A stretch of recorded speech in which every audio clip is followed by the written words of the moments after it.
Ashama arkafune kabajamtu da dagwatu ta Kenya kam jirtan jecha ke suma kabajata ko guya gammachu guya da guya e ba ti yonne wanko pajiran guya ufata dati fa mani asra targamani jirani ke suma to gammachu kan goni ko dach bas targame jira barata sera ko shay Muhammad jirama me gammachu sa ala kamin akawalin dabar su bas targame sini pip su ko nera no yama date asra targamu ga gudda gartam sinjar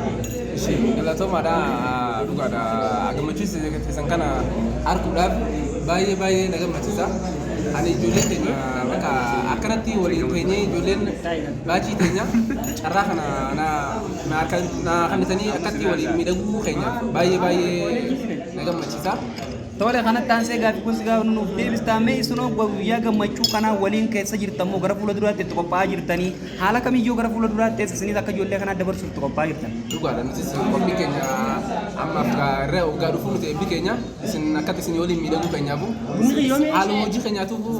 motivate